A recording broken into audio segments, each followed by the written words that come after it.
सुमिरन की ताकत और सुमिरन की शक्ति। चलिए शुरू करते हैं।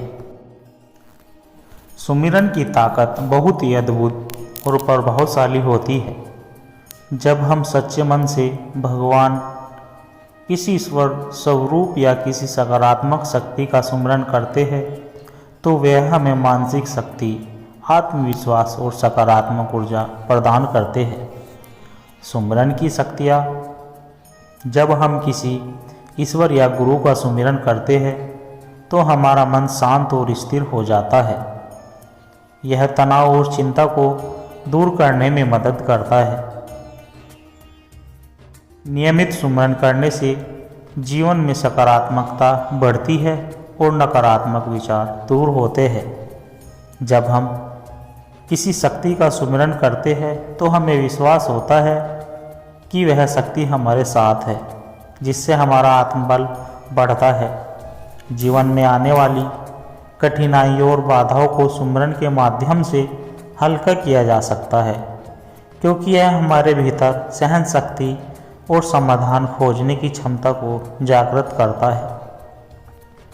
सच्चे मन से सुमिरन करने से हमें और हमारे मन, वचन और कर्म शुद्ध होते हैं, जिससे अच्छे कर्म करने की प्रेरणा मिलती है।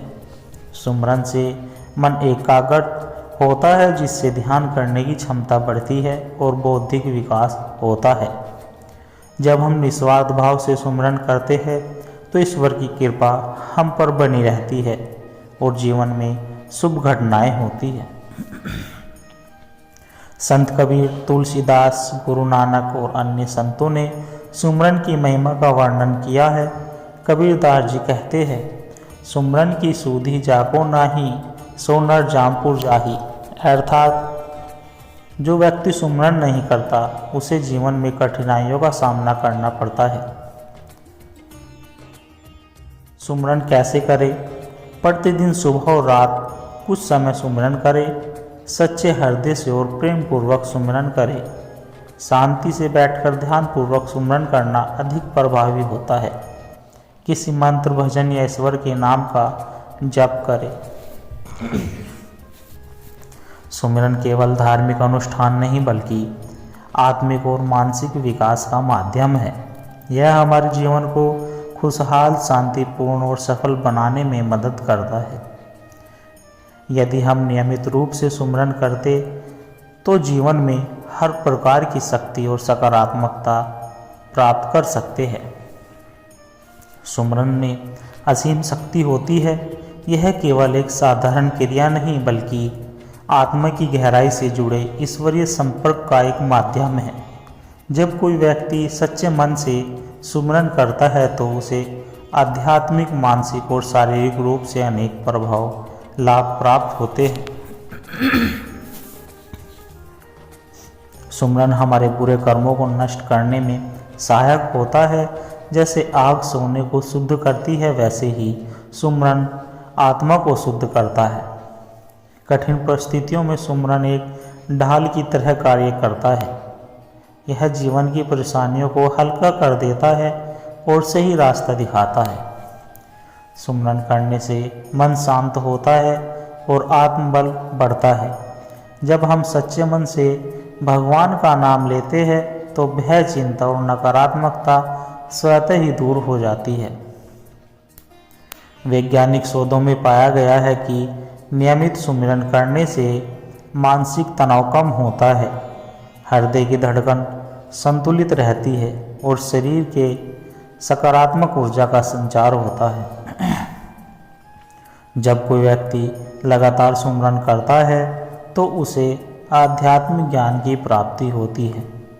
उसका चित्त निर्मल और पवित्र हो जाता है, जिससे वह जीवन में गूढ़ रहस्यों को समझ पाता है। सुमिरन करने वाला व्यक्ति भगवान की कृपा का पात्र बनता है। संतों ने कहा है कि जो सुमिरन करता है उसे किसी प्रकार की चिंता नहीं सताती, क्योंकि वह ईश्वर की छत्र छाया में रहता है। कबीरदास जी कहते हैं, सुमिरन कर ले मेरे मना, भवसागर से तर जाएगा। अर्थात सुमिरन करने से जीवन के समस्त दुखों से मुक्ति मिलती है। गुरु नानक देव जी कहते हैं, नाम जपे कीरत करो वंड छाको, अर्थात भगवान का सिमरन करना, अच्छे कर्म करना और दूसरों के साथ प्रेम पूर्वक बांटना, ये जीवन के 3 मुख्य उद्देश्य होने चाहिए।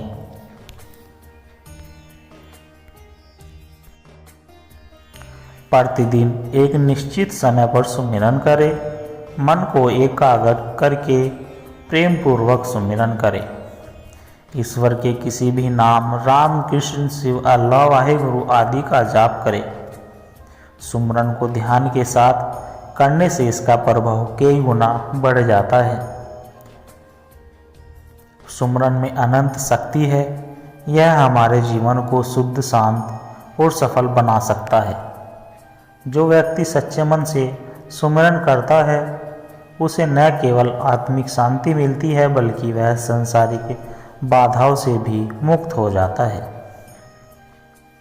सत्संगत जी, सत्संग का महत्व और आध्यात्मिक विचार। सत्संग का शाब्दिक अर्थ है सत, सत्य और संग, संगति, अर्थात सत्य की संगति।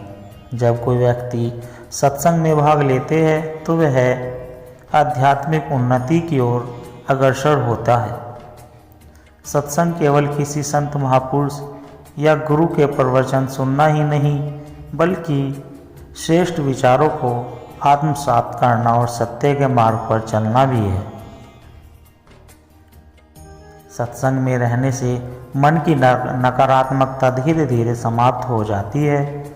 जो व्यक्ति सच्चे हृदय से सत्संग में भाग लेता है उसका मन शांत और निर्मल हो जाता है। स्वामी विवेकानंद जी कहते हैं, जिस प्रकार एक कस्तूरी मृग अपने भीतर की सुगंध को नहीं पहचान पाता, वैसे ही मनुष्य को अपनी आत्मिक शक्ति का ज्ञान सत्संग से ही होता है। जब हम उच्च विचारों और सच्चे मार्गदर्शन से जुड़े रहते हैं तो हमारे विचार स्वतः ही शुद्ध और सकारात्मक हो जाते हैं। जैसे गंगा का जल हर चीज को पवित्र कर देता है, वैसे ही सत्संग मनुष्य के भीतर के विकारों को धो देता है। संत कबीर कहते हैं, सत्संगति कीजे साधु की हरि कथा अनंत, जैसे खाली परी मिलत कुसंग करे भगवंत, अर्थात सज्जन और संतों की संगति अमृत के समान है जो हमें सही मार्ग दिखाती है और अज्ञानता के अंधकार से बाहर निकालती है। सत्संग हमें यह समझाने में मदद करता है कि हम केवल यह नश्वर शरीर नहीं है बल्कि आत्मा है। जब यह समझ पक्की हो जाती है तो व्यक्ति जीवन के हर कठिन मोड़ पर भी संतुलन बनाए रखता है। मनुष्य जिस संगति में रहता है वैसे ही उसका स्वभाव बन जाता है।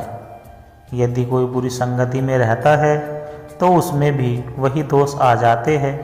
तुलसीदास जी कहते हैं, कुसंगति सम नाहि अधमाई, सत्संगति सम नाहि प्रभुताई, अर्थात कुसंगति से अधिक बुरा कुछ नहीं है और सत्संग से अधिक उत्तम कुछ नहीं है। भगवान श्री कृष्ण ने भी अर्जुन को गीता में कहा था कि जो भक्त मेरी भक्ति में सत्संग करते हैं वे संसार सागर से सहज ही पार हो जाते हैं। सत्संग से ईश्वर पर विश्वास दृढ़ होता है और भक्ति की राह आसान हो जाती है। संत महापुरुषों की संगति करें, शास्त्रों और धार्मिक ग्रंथों का अध्ययन करें, भजन कीर्तन, ध्यान और सुमिरन में समय दें। अच्छे विचार और सकारात्मक ऊर्जा से जुड़े रहे, किसी भी नकारात्मक संगति से बचें। सत्संग केवल एक धार्मिक क्रिया नहीं बल्कि जीवन का आधार है। यह आत्मा को जागृत करने, मन को स्थिर करने और जीवन को सफल बनाने का सर्वोत्तम साधन है। यदि हम सत्संग के महत्व को समझें और उसे अपने जीवन में अपनाएं तो यह न केवल हमारे लिए बल्कि समाज के लिए भी कल्याणकारी है। सच्चे प्रेम की शक्ति। बहुत समय पहले की बात है, एक छोटे से गांव में राजा हरिदत्त नामक एक न्यायप्रिय और धर्मपरायण राजा राज्य करता था। वह अपनी प्रजा की भलाई के लिए सदैव तत्पर रहता और स्वयं भी भक्ति, ध्यान और साधना में लीन रहता था। लेकिन एक प्रश्न उसे सदैव विचलित करता रहता था, क्या संसार में सच्चा प्रेम और निस्वार्थ भक्ति संभव है? राजा ने इस प्रश्न का उत्तर जानने के लिए अपने राज्य के श्रेष्ठ संतों और ज्ञानी जनों से चर्चा की, परंतु उसे संतोषजनक उत्तर नहीं मिला। जब एक दिन उसके गुरु ने कहा, यदि आप सच्चे प्रेम और भक्ति की शक्ति को देखना चाहते हैं तो जंगल में रहने वाले महात्मा देवदास के पास जाए, वे ही आपको सही उत्तर दे सकते हैं। राजा ने तुरंत अपने कुछ सैनिकों और मंत्रियों के साथ जंगल की ओर प्रस्थान किया। जंगल के बीचों बीच एक शांत और निर्मल स्थान पर महात्मा देवदास की कुटिया थी। वहां जाने पर राजा ने देखा कि महात्मा बहुत ही साधारण वस्त्रों में प्रभु का स्मरण कर रहे थे। उनके चेहरे पर अलौकिक तेज था। राजा ने उनसे प्रणाम कर पूछा, महात्मन, मैं जानना चाहता हूँ कि क्या संसार में सच्चा प्रेम और निस्वार्थ भक्ति संभव है? महात्मा देवदास मुस्कुराए और बोले, राजन, इसका उत्तर मैं आपको एक साधारण कहानी के माध्यम से दूंगा, ध्यान पूर्वक सुनिए। कहानी का विषय था अन्य प्रेम की परीक्षा। बहुत समय पहले एक छोटे से गांव में गोपाल नाम का एक ग्वाला रहता था। वह बचपन से ही भगवान श्री कृष्ण का अन्य भक्त था। उसकी भक्ति इतनी प्रगाढ़ थी कि वह हर समय अपने प्रभु को याद करता और उनके भजन गाता रहता था। गोपाल की भक्ति की चर्चा दूर दूर तक फैल गई। एक दिन भगवान श्री कृष्ण ने उनकी शक्ति की परीक्षा लेने का निश्चय किया। वे एक वृद्ध साधु का रूप धारण करके उसके घर आए और बोले, बेटा, मैं बहुत भूखा हूँ, क्या तुम मुझे भोजन दे सकते हो? गोपाल ने प्रेम पूर्वक साधु को भोजन कराया। साधु ने भोजन ग्रहण किया और आशीर्वाद दिया। फिर उन्होंने एक प्रश्न पूछा, गोपाल, यदि तुम्हें किसी दिन यह ज्ञात हो जाए कि तुम्हारे प्रिय श्री कृष्ण अब तुम्हें कभी नहीं मिलेंगे तो क्या तुम उनकी भक्ति करोगे? गोपाल हंस पड़ा और बोला, स्वामी जी, मैं कृष्ण से प्रेम करता हूँ, इसलिए नहीं कि वे मुझे मार्गदर्शन देंगे या कोई वरदान देंगे, बल्कि इसलिए कि उनका स्मरण ही मेरे जीवन है। अगर वे कभी न भी मिले तब भी मेरा प्रेम और भक्ति बनी रहेगी। साधु मुस्कुराए और बोले, तुम्हारी सच्ची भक्ति और निस्वार्थ है। मैं ही कृष्ण हूँ और मैं सदा तुम्हारे साथ हूँ। गोपाल भाव विभोर हो गया और उसके नेत्रों में प्रेमाश्रु बहने लगे। महात्मा देवदास ने राजा की ओर देखा और पूछा, राजन, अब बताइए, क्या सच्चा प्रेम और निस्वार्थ भक्ति संभव है? राजा हरिदत्त की आंखों में आंसू थे। उन्होंने हाथ जोड़कर कहा, महात्मन, अब मुझे उत्तर मिल गया। सच्चा प्रेम और निस्वार्थ भक्ति वही है जो किसी स्वार्थ या अपेक्षा से परे हो। जब हम प्रेम में कोई शर्त नहीं रखते तब वह शुद्ध और अमर हो जाता है। महात्मा ने आशीर्वाद दिया और कहा, ठीक कहा राजन। यदि संसार में हर व्यक्ति इस प्रेम और भक्ति को अपना ले तो समस्त पीड़ा और दुख समाप्त हो जाएंगे। भगवान केवल भक्त के प्रेम को देखते हैं, उनकी अपेक्षाओं को नहीं। राजा ने महात्मा को प्रणाम किया और मन में यह संकल्प लिया कि अब वे भी निस्वार्थ प्रेम और भक्ति का मार्ग अपनाएंगे। संगत जी, इस कहानी से हमें यह शिक्षा मिलती है कि सच्चा प्रेम और भक्ति किसी अपेक्षा से कम नहीं बल्कि हृदय की शुद्धता से होती है।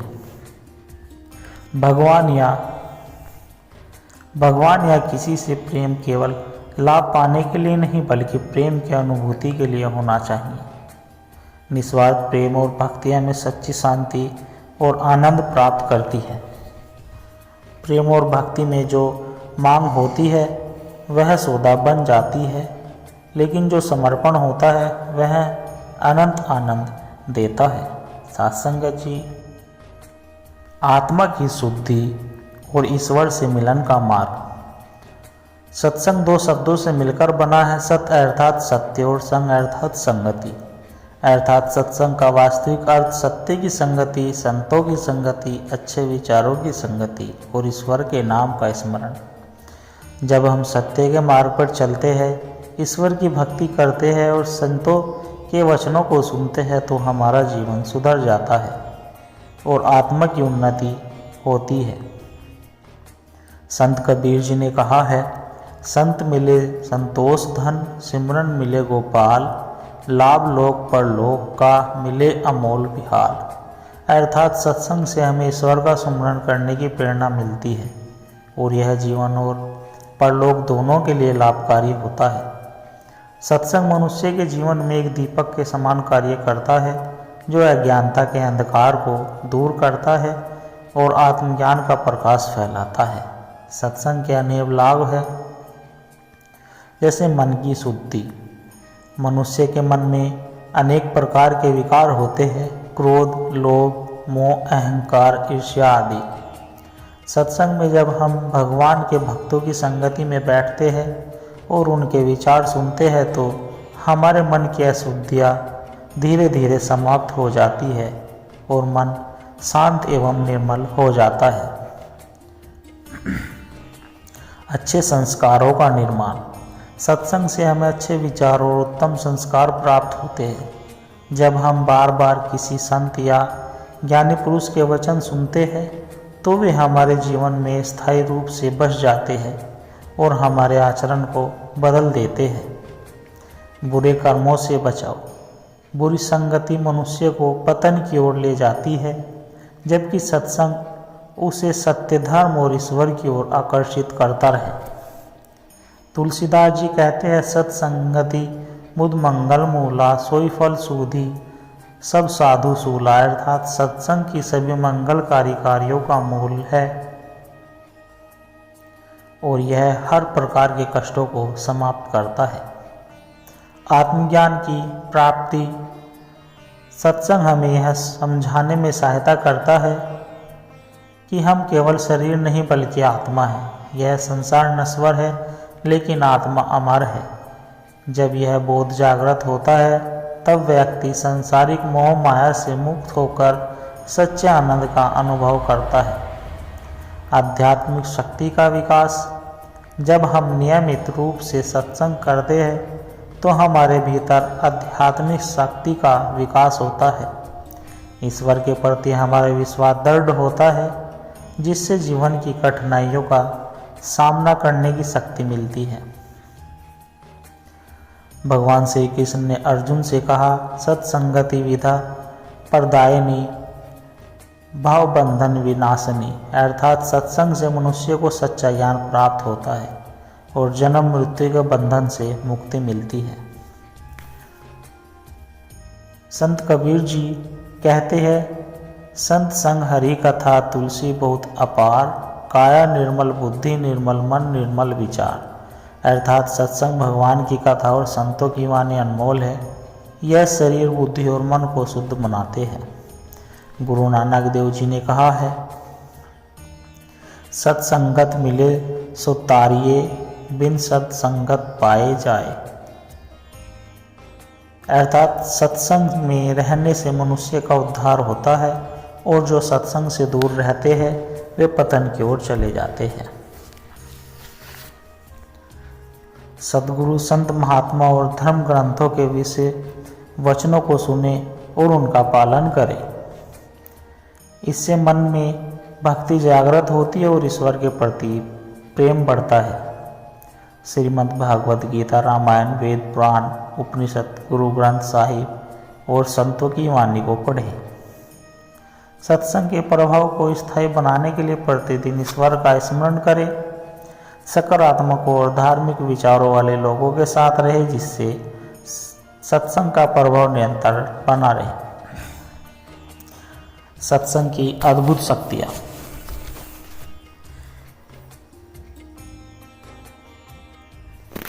एक बार एक व्यक्ति सत्संग में गया। उसने वहाँ केवल 1 घंटा बिताया और संतों की वाणी सुनी। उसके मन में यह विचार आया कि वह अपनी बुरी आदतों को छोड़ देगा और सच्चाई के मार्ग पर चलेगा। धीरे धीरे उसका जीवन बदल गया और वह एक आदर्श व्यक्ति बन गया। समय बीतने के बाद जब व्यक्ति वृद्ध हुआ तो उसने अपने बच्चों से कहा, यदि मैंने उस दिन सत्संग में 1 घंटा न बिताया होता तो आज मेरा जीवन अंधकार में डूबा होता। इससे यह सिद्ध होता है कि सत्संग केवल कुछ समय के लिए आनंद प्रदान नहीं करता, बल्कि यह जीवन की दिशा और दशा दोनों बदल सकता है। सत्संग आत्मा की खुराक है। यह हमें पाप से पुण्य की ओर, अज्ञान से ज्ञान की ओर, अशांति से शांति की ओर ले जाता है। जो व्यक्ति सत्संग करता है उसका जीवन सफल और सुखमय हो जाता है। यदि आप अपने जीवन में सकारात्मक बदलाव चाहते हैं तो सत्संग को अपनाएं। यह आपके मन, हृदय और आत्मा को पवित्र कर देगा और ईश्वर के निकट ले जाएगा। सत्संगत जी, यह प्रेरणादायक कहानी विचार अगर आपको अच्छे लगे हो तो चैनल को सब्सक्राइब कर दे और दास को आशीर्वाद दे कि हर रोज आप जी के चरणों में एक ऐसी ही प्रेरणादायक कहानी विचार, साखी, सत्संग विचार आदि लेकर आता रहे। सत्संगत जी प्यार से कहना, धन निरंकार जी।